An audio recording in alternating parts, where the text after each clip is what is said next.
ओम नमः शिवाय। भक्तों, सावन का पवित्र महीना और सावन सोमवार का पावन दिन महादेव को रिझाने का सबसे उत्तम अवसर होता है।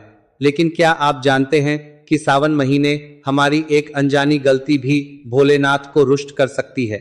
आज हम शास्त्रों के अनुसार समझेंगे कि सावन सोमवार की पूजा में किन चीजों को भूलकर भी शिवलिंग पर अर्पित नहीं करना चाहिए और किस सही विधि से शिवलिंग का अभिषेक कर हम शिव कृपा के पात्र बन सकते हैं। मिलकर इस पावन सफर की शुरुआत करते हैं। शिव परिवार की जय हो।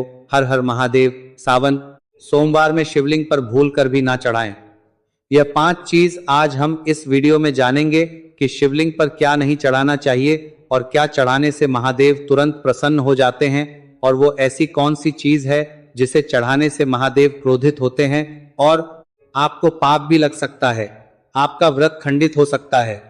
और मैं उन माताएं और बहनों से भी कहना चाहता हूं कि आप भी उन चीजों को अवश्य ही पहले, क्योंकि यह जानना सबके लिए बहुत ही ज्यादा जरूरी होता है कि शिवलिंग पर ऐसी कौन सी चीज है जो हमें भूल कर भी नहीं चढ़ाना चाहिए। क्योंकि हम कभी कभी जाने अनजाने में ऐसी गलती कर देते हैं जो कि बहुत ही बड़ी गलती हो जाती है और हम सोचते भी नहीं है कि हमने इतनी बड़ी गलती कर दी। भक्तों, शिवलिंग पर चढ़ने और ना चढ़ने योग्य वस्तुओं को लेकर शास्त्रों में और पुराणों में स्पष्ट नियम बताए गए हैं। शिवलिंग की पूजा करते समय इन नियमों का पालन करना बहुत जरूरी माना जाता है। कहा जाता है कि शास्त्रों में बताया गया है कि शिवलिंग पर ऐसी वस्तुएं होती हैं जिन्हें हमें बिल्कुल भी नहीं चढ़ाना चाहिए, क्योंकि इससे महादेव रुष्ट हो जाते हैं और आपका व्रत खंडित हो जाता है। तो भक्तों, आपको ऐसी गलती बिल्कुल भी नहीं करना है। तो सबसे पहले हम यह जानेंगे कि जो 2026 में कितने सावन सोमवार पड़ रहे हैं वो किस किस तारीख को पड़ रहे हैं, क्योंकि अक्सर सावन सोमवार में ही पूजा पाठ किया जाता है। और भक्तों, इस बार का सावन सोमवार बहुत ही शुभ और अच्छे सहयोग में पड़ी डीडीएच रहा है, इसलिए हर विधि उपाय के बारे में चलिए जान लेते हैं। भक्तों, आपको बता दें, इस बार सावन का महीना 2026 में 30 जुलाई गुरुवार के दिन से शुरू होगा और सावन की समाप्ति होगी 28 अगस्त के दिन, और सावन के आखिरी दिन शुक्रवार है। 28 अगस्त के दिन शुक्रवार को सावन समाप्त हो जाएंगे। भक्तों, ऐसे में 28 अगस्त यानी शुक्रवार के दिन ही रक्षाबंधन का त्योहार भी मनाया जाएगा। भक्तों, अब जानते हैं सावन के इस पवित्र महीने में कितने सोमवार और आपको कितने व्रत रखने हैं। जानते हैं, सावन मास का पहला सोमवार दिन 3 अगस्त दिन सोमवार है सावन का। दूसरा सोमवार व्रत 10 अगस्त दिन सोमवार है और तीसरा सोमवार व्रत 17 अगस्त को है, और सावन का पवित्र चौथा व्रत 24 अगस्त के दिन पड़ेगा और 28 अगस्त को शुक्रवार के दिन ही रक्षाबंधन के संपूर्ण होने सावन समाप्त हो जाएंगे। तो भक्तों, सबसे पहले तुलसी के पत्ते। तुलसी के पत्ते हमें शिवलिंग पर भूलकर भी नहीं चढ़ाना चाहिए। चाहे शिव जी की पूजा पाठ क्यों ना चल रही हो, परंतु शिवलिंग पर फूल भूलकर भी तुलसी के पत्ते अर्पित नहीं करना चाहिए। इससे शिव जी रुष्ट हो सकते हैं और आपको पाप लग सकता है। तो भक्तों, ध्यान रखें कि जो एकादशी होती है उसी दिन तुलसी के पत्ते को तोड़ना भी वर्जित माना जाता है। तो आपको तुलसी के पत्ते नहीं तोड़ना चाहिए और ना ही शिवलिंग पर अर्पित करना चाहिए। खासकर सावन के महीने में तो बिल्कुल भी नहीं करना चाहिए। यह काफी ज्यादा हिंदू शास्त्र में गलत माना जाता है। कहा जाता है कि पत्ते भगवान विष्णु को अर्पित किए जाते हैं, जो कि शिव जी को नहीं किए जाते। अगर आप विष्णु भगवान जी को तुलसी के पत्ते अर्पित करते हैं तो माता लक्ष्मी जी इससे प्रसन्न होती हैं। नंबर 2, केतकी के फूल। एक पौराणिक कथा के अनुसार शिव जी ने इस फूल को स्वीकार नहीं किया था। कहा जाता है कि महादेव को केतकी के फूल अर्पित नहीं करना चाहिए, इससे महादेव रुष्ट हो सकते हैं। और हिंदू शास्त्र में बताया गया है कि केतकी के शिव जी को नहीं चढ़ाना चाहिए। खासकर सावन के महीने में तो बिल्कुल भी नहीं चढ़ाना चाहिए। भूलकर भी आपको केतकी के फूलों से दूर ही रहना है, क्योंकि केतकी फूल महादेव को बिल्कुल भी पसंद नहीं है। तो आपको केतकी के फूल महादेव को नहीं अर्पित करना है। नंबर 3, सिंदूर। यह भी देवी पूजा के लिए होता है। कहा जाता है कि सिंदूर आप भगवान शिव की पत्नी पार्वती को अर्पित कर सकते हैं, परंतु शिव जी को सिंदूर नहीं चढ़ाना चाहिए। कई महिलाएं गलती कर देती हैं कि सिंदूर से महादेव को तिलक कर देती है, पर उनकी पत्नी पार्वती को अर्पित कर सकते हैं। महिलाओं को ऐसा नहीं करना चाहिए। कहा जाता है एक सिंदूर माता पार्वती के लिए ही अर्पित करना चाहिए, वह सुहाग का प्रतीक है।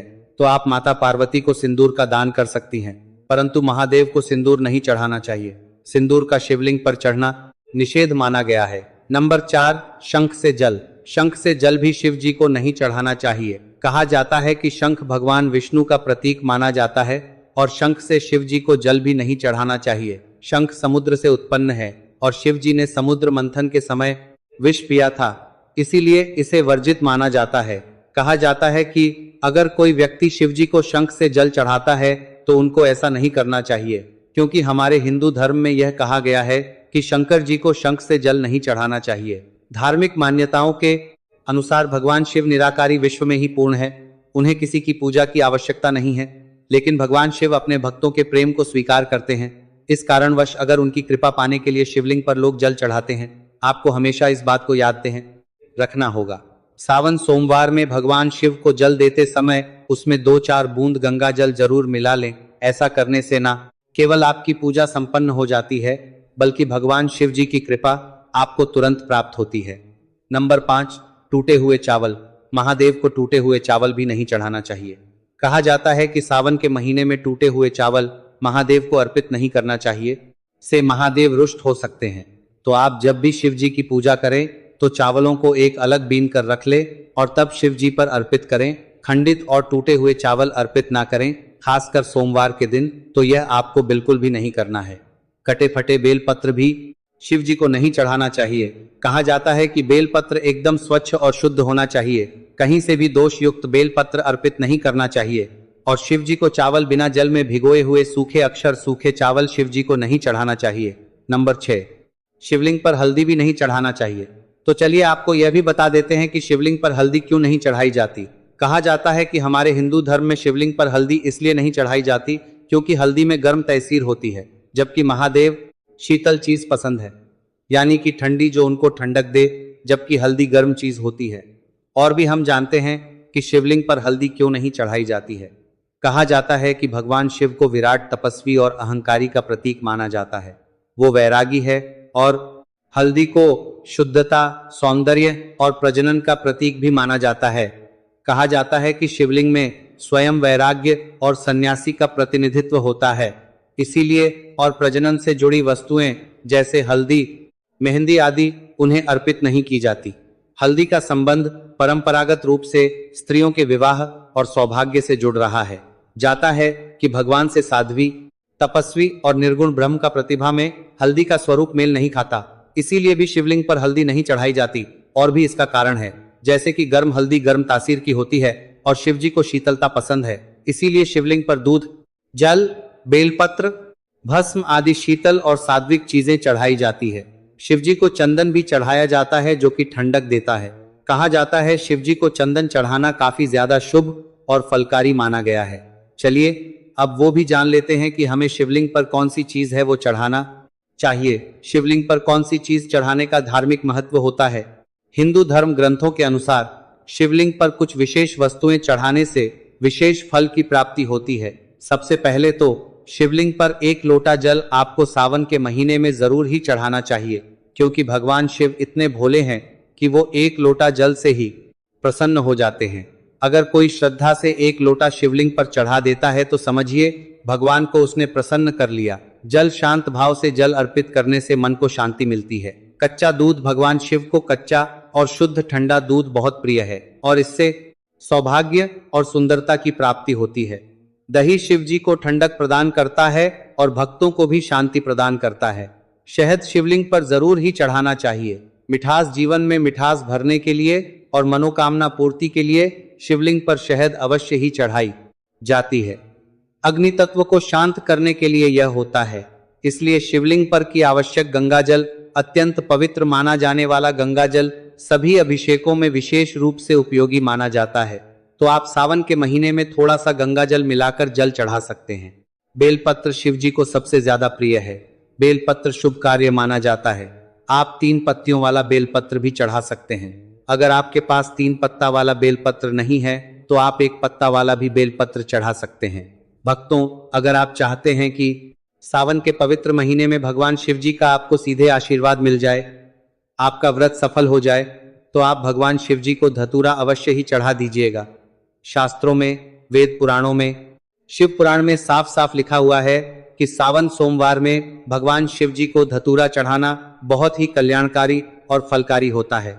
भस्म शिव जी का प्रमुख श्रृंगार है। भारत में भस्म विभूति, मोक्ष और वैराग्य का प्रतीक कहा जाता है। सावन के महीने में शिव जी को ठंडक प्रदान करने वाली भस्म जरूर ही चढ़ाएं। सफेद फूल जैसे कि चमेली, कुंडबेल आदि भी शिव जी को जरूर चढ़ाना चाहिए। शिव जी को सफेद रंग के फूल अधिक प्रिय माने जाते हैं। कहा जाता है कि उनकी प्रिय फूल सफेद कलर की ही होती है, तो आप हो सके तो सावन के महीने में उनको सफेद फूल अर्पित अवश्य करें। मित्रों, सावन के स्मांति के सावन के सालर पवित्र महीने में अगर जिस व्यक्ति को 5 संकेत मिल जाए तो इससे यह पता चलता है कि महादेव आपकी भक्ति से बहुत प्रसन्न है और आपको धनी होने से कोई भी नहीं रोक सकता। तो चलिए अब जानते हैं भक्तों। नंबर 1, बैल का दरवाजे पर आना। नंदी महाराज भगवान भोलेनाथ के वाहन हैं। नंदी को भगवान शिव का द्वारपाल भी कहा गया है। नंदी महाराज को बुद्धि और ज्ञान का प्रतीक माना गया है। शिव के मंदिर के बाहर हमेशा नंदी महाराज विराजित रहते हैं, लेकिन अगर सावन के इस महीने में अचानक से नंदी महाराज आपके दरवाजे पर आ जाएं और घर की चौखट को सींग मारने लगे, तब आपको समझ लेना चाहिए कि भगवान शिव आपके घर में आने वाले हैं, जो कि ये एक उनके आने का संकेत है। भगवान भोलेनाथ आपकी पूजा से बहुत प्रसन्न है और आपके घर में खुशियां आने वाली है। आपको धनी होने से कोई नहीं रोक सकता, लेकिन याद रहे नंदी महाराज को तिलक लगाकर मीठा भोग जरूर खिलाएं। भक्तों, नंबर 2, सावन के पवित्र महीने में अचानक से आपके सपनों में अगर शिवलिंग दिखाई दे जाएं, अर्थात भगवान शिव दिखाई दे जाए, तो इसे आपको यह समझना चाहिए कि अब आपके जीवन से परेशानियों का अंत। भगवान शिव आपकी सच्ची आराधना भक्ति से बहुत खुश हैं और वो आपके घर में आने वाले हैं। ऐसे में याद रहे, शिव की भक्ति में कोई भी कमी नहीं आनी चाहिए। घर में गंदा कचरा मत रखना, क्योंकि आपके घर में शिव जी आने वाले हैं। मित्रों, नंबर 3, शास्त्रों के अनुसार माना गया है कि नीलकंठ भगवान शिव का प्रतीक है। अगर आपके घर में सावन के महीने में नीलकंठ छत पर आकर बैठ जाए तो उसे भूलकर भी मत भगाना, क्योंकि यह शिव जी का प्रतीक माना गया है। ऐसे में आप होना चाहिए, क्योंकि भगवान शिव आपकी भक्ति से बहुत खुश है। शास्त्रों में बताया गया है कि नीलकंठ अगर मनुष्य के घर पर आकर बैठ जाएं, तो साक्षात घर में महाशिव के आने के संकेत माने गए हैं कि अब आपके बुरे दिन जाने वाले हैं। कहते हैं प्रभु राम ने इस पक्षी के दर्शन करने के बाद ही रावण पर विजय प्राप्त की थी। भक्तों, नंबर 4, सावन के पवित्र महीने में अचानक से घर में काला सांप निकल आए तो बहुत ही शुभ माना गया है। इसे बिल्कुल भी ना मारे, भगवान शिव के आने का संकेत है। जिनकी भक्ति से महादेव प्रसन्न होते हैं, तब महादेव खास अवसर पर ही अपने दर्शन देते हैं। सावन का महीना बहुत ही पवित्र महीना माना अचानक से घर में गया है। यही वो महीना है जिसमें भगवान शिव धरती पर आते हैं और उसी घर में अपना वास बना लेते हैं जो उनका सच्चा भक्त होता हो। सपने में किसी मंदिर में नाग नागिन का झोला देखना बहुत ही शुभ माना गया है। यह घर में शिव जी के आने के संकेत हैं। अब आपको खुश होने की जरूरत है। भक्तों, नंबर 5, सावन के शुभ अवसर पर सोमवार के दिन डमरू की आवाज, घंटियों की आवाज सुनाई जाए तो यह अत्यंत शुभ माना गया है। इसका अर्थ यह है कि शिव जी आपसे प्रसन्न है और जल्दी आपके घर और जीवन में प्रवेश करने वाले हैं, जिससे आपका आर्थिक संकट दूर होकर जीवन में सुख समृद्धि आने वाली है और महादेव आपसे बहुत खुश हैं। भक्तों, कर याद रखें कि यह सावन आध्यात्मिक कायाकल्प का अवसर है, परमात्मा से जुड़ने का समय है। तो भगवान शिव की कृपा आप सब पर बनी रहे और सावन के पवित्र महीने में अपनी आध्यात्मिक शुभता और शुद्धता को बनाए रखने के लिए कुछ चीजों से बचने की भी सलाह दी जाती है। एक तो सावन में जहां तहां निवास नहीं करना चाहिए, जहां कीड़े मकोड़े बहुत ज्यादा निकलते हैं।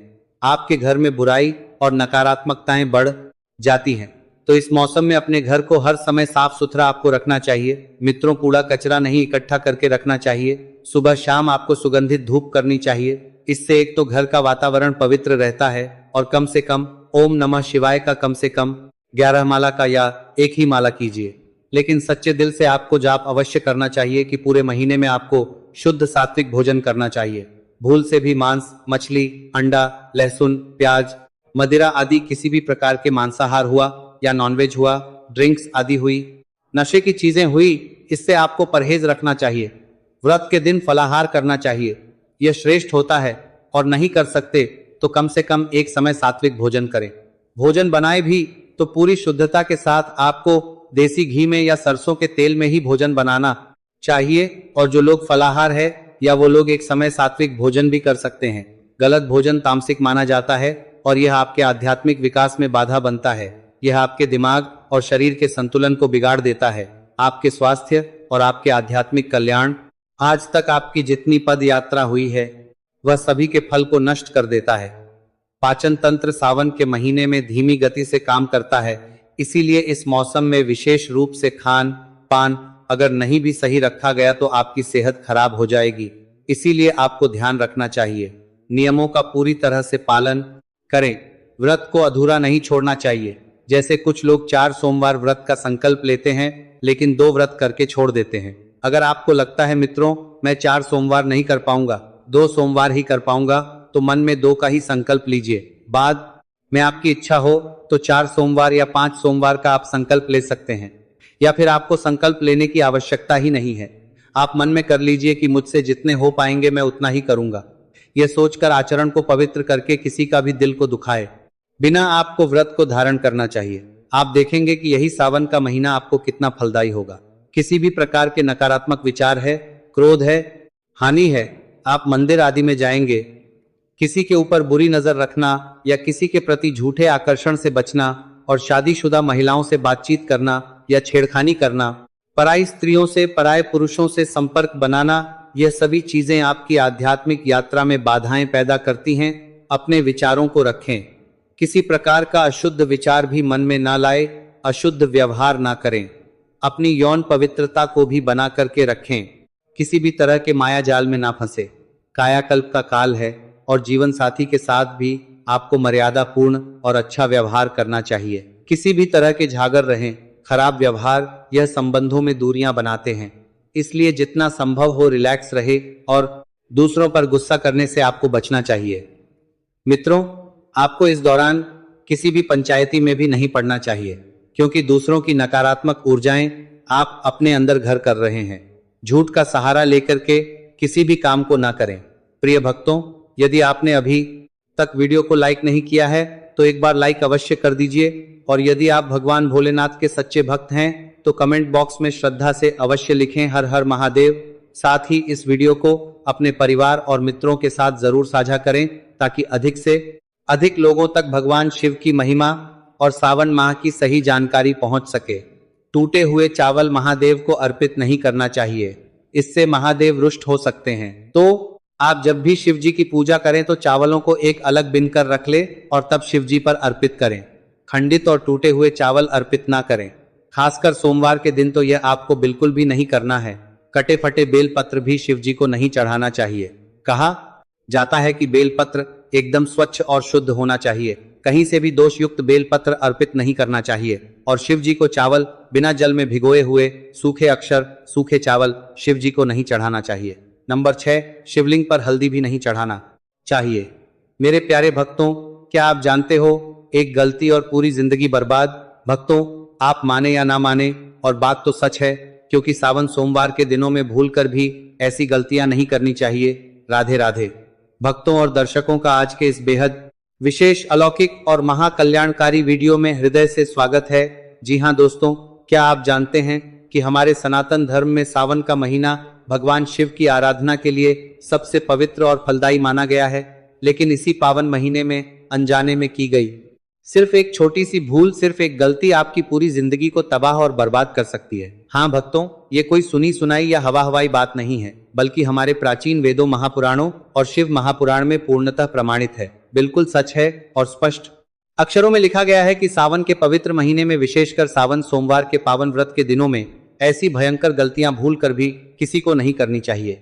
अन्यथा मानव, चाहे स्त्री हो या पुरुष, उसका पूरा जीवन, मान शान, धन दौलत सब कुछ नष्ट हो जाता है, बर्बाद हो जाता है, और घर में सदा सदा के लिए भयंकर दरिद्रता, कंगाली और दुखों का पहाड़ टूट पड़ता है। लोग